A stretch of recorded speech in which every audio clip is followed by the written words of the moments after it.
Bienvenidos a este nuevo contenido. Hoy vamos a tratar de hablar de la evolución de las sociedades secretas, sobre todo las occidentales, a lo largo de la historia. Digo tratar, analizar, preguntarnos, ya que es un tema que resulta muy complejo, ¿sí? Por tratarse justamente de hechos y de organizaciones que están ocultas en la historia de la humanidad. Por eso no existen pruebas fehacientes de la existencia. Por eso aquellos amantes, digamos, del empirismo, de todo lo que se puede demostrar, les aconsejo que este video lo pasen de largo porque no van a encontrar mucha satisfacción, porque vamos a justamente entrar en el terreno de las especulaciones, del se dice que, ¿sí?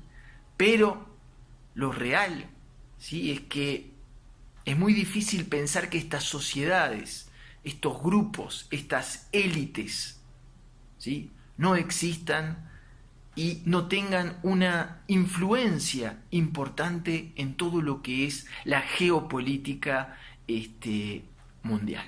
Bien, entonces en este tema difícil de abordar a nivel, digamos, científico o empírico, nos vamos a adentrar. Lo primero para entender es que según el esoterismo, ¿sí?, o el ocultismo, a ver si se entiende esto, las sociedades secretas basan su poder, ¿sí?, en un conocimiento oculto que de alguna manera les permite controlar la mayoría de la población del territorio determinado en el que se encuentran, ¿sí?, según su conveniencia e interés, mediante, y justamente mediante, de alguna manera, la manipulación de la realidad a su favor.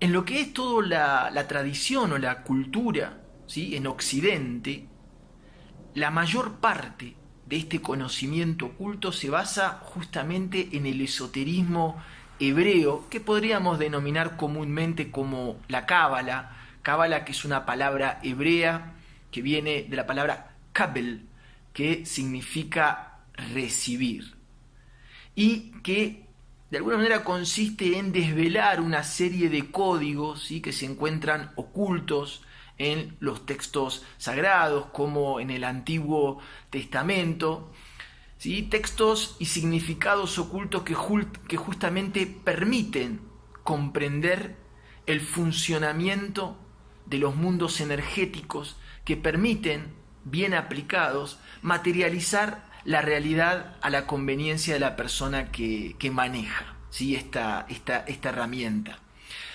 Lo que es importante entender también que para aquellos que quieran profundizar, los preceptos, ¿sí?, de la cábala se encuentran resumidos en esto que se llama el árbol de la vida, que es podríamos decir, una tecnología energética o espiritual, que consiste justamente en entender de que esta esfera llamada Sefirot representa el mundo físico, y se trata justamente de entender y de aprender cómo, conociendo el funcionamiento del mundo energético, que son las esferas de arriba, uno puede aprender a materializar, según lo desee, a conveniencia, en el mundo físico. La realidad es que hoy, gracias a la globalización comunicacional, este conocimiento resulta accesible a todo el mundo, pero durante gran parte de la historia de la humanidad, el conocimiento fue, digamos, reservado a un círculo muy pequeño, muy restringido de seres humanos en la Tierra.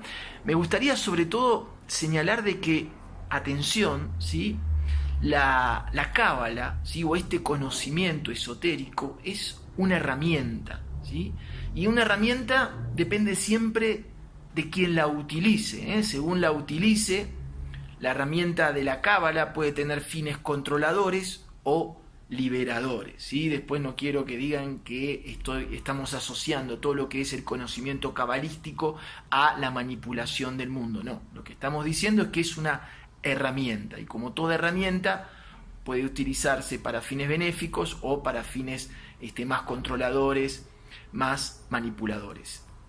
Antes, ¿sí? Es importante entender que el conocimiento dijimos que era oculto y se iba transmitiendo en círculos privados, en élites, ¿sí? En grupos realmente muy elitistas y que, según se dice, son aquellos grupos justamente que manejan el mundo. Lo que en el ocultismo, seguramente habrás escuchado esta palabra, se llaman arcontes, ¿sí? Los arcontes más conocidos son las sociedades secretas tales que los Illuminatis, el Club de Bilderberg, perdón, los Rothschild, las sociedades masónicas que aún existen, ¿sí? Algunos círculos que algunos llaman círculos sionistas, la monarquía inglesa, etcétera, ¿sí? Según la ciencia ocultista, los arcontes poseen algún tipo de pacto con alguna entidad energética muy poderosa, ¿sí? Y a cambio de ese poder que la entidad le otorga en la Tierra, los grupos de arcontes, digamos, que controlan la humanidad de manera tal de que el ser humano vibre emocionalmente, ¿sí?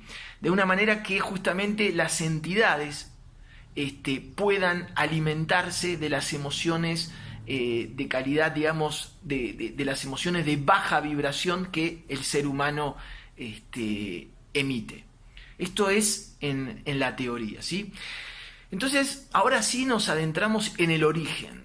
El origen de estas sociedades secretas actualmente que existen hoy, o que se dice que actualmente existen hoy, se basan su mayoría en las sociedades masónicas que se multiplicaron durante los siglos XVIII y XIX de esta era, y empezamos entonces a remontar la película para atrás. A su vez, el origen de estas sociedades masónicas se remontan a los constructores de las catedrales de la Edad Media, cuando maestros de obra y albañiles, ¿sí? Y la gente de mucho poder de esa época crearon las grandes catedrales góticas, ¿sí? Y que los ritos que se usaban, ¿sí? Dieron justamente origen a la masonería moderna. ¿Por qué? Porque durante la construcción de estos edificios se procedía a una serie de ocultamientos respecto a la modalidad de construcción que justamente permitía alcanzar alturas considerables mediante, entre otros elementos, la invención de un nuevo tipo de arco que se llama el arco de tipo ojival, que permitía a su vez alcanzar alturas, ¿sí? Cuando uno observa las catedrales hoy en día, uno se da cuenta que alcanzan alturas muy importantes, pero esas alturas se pueden cubrir con una serie de vidrieras que permiten la entrada de la luz. Si uno ve, por ejemplo, las construcciones más antiguas, ¿sí? Del siglo XII, del siglo XIII, uno ve que pueden alcanzar alturas, pero que siempre las ventanas, las entradas de luz son muy diminutas, ¿sí? De ahí que numerosos símbolos de la masonería tengan que ver con el compás, con la escuadra, y que este tipo de símbolos se pueden encontrar en muchísimas catedrales europeas e incluso latinoamericanas. Bien, si seguimos entonces remontando en la actualidad, digo, de los constructores de las catedrales, la transmisión, o seguimos para atrás la película de esta transmisión de este conocimiento esotérico, diríamos que el origen más inmediato a los constructores de catedrales, origen a la vez de, como dijimos, las sociedades masónicas modernas, ahí entramos en que, según dicen los especialistas del ocultismo, serían los templarios, ¿sí? Y los poseedores de ese conocimiento oculto que después fue pasando entonces a los constructores de las catedrales. Hablamos de los templarios, también hablamos de los cátaros, que es el misticismo cristiano, que después fue totalmente destruido y aniquilado por la Iglesia Católica, y los templarios y los cátaros se emergen, digamos, como guardianes de la protección de todo lo que es la descendencia del linaje de Jesús y de María Magdalena, lo que en el ocultismo se llama el Santo Grial. Algunas películas andan dando vueltas, ángeles y demonios, etcétera, etcétera.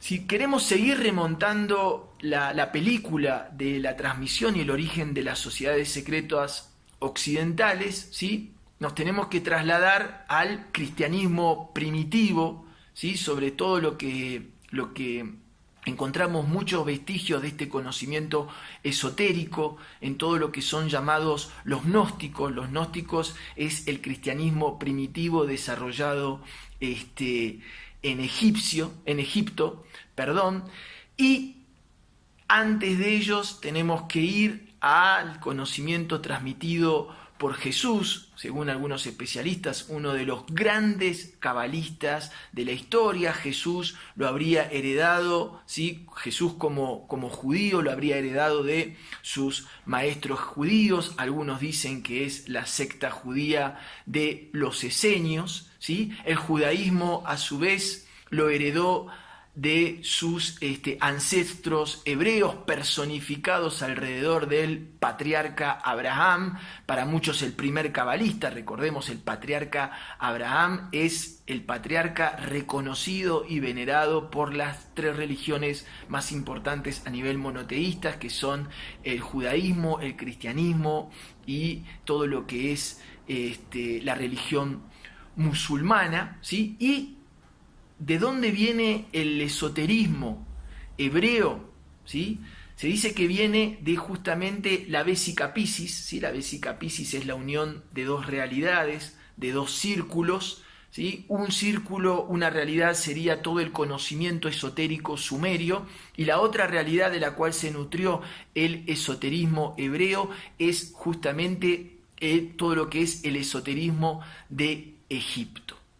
Y si a su vez intentamos tratar de remontar cuál es el origen, ¿sí?, de ese esoterismo, porque dentro de todo lo que es el esoterismo hebreo uno puede encontrar muchísimos rasgos que tienen que ver con el antiguo esoterismo de Egipto o el antiguo esoterismo hebreo. Por ejemplo, el dios hebreo Yod-Heh-Vav-Heh, ¿sí?, Yahvé o Yahweh, como se lo quiera nombrar, existe en todo lo que son las religiones, ¿sí? Es reconocido como uno de los tantos dioses que tenía la religión sumeria. Pero a la pregunta, ¿sí?, ¿cuál es el origen de este esoterismo, de este conocimiento? ¿Quién se lo transmitió a los egipcios o a los sumerios?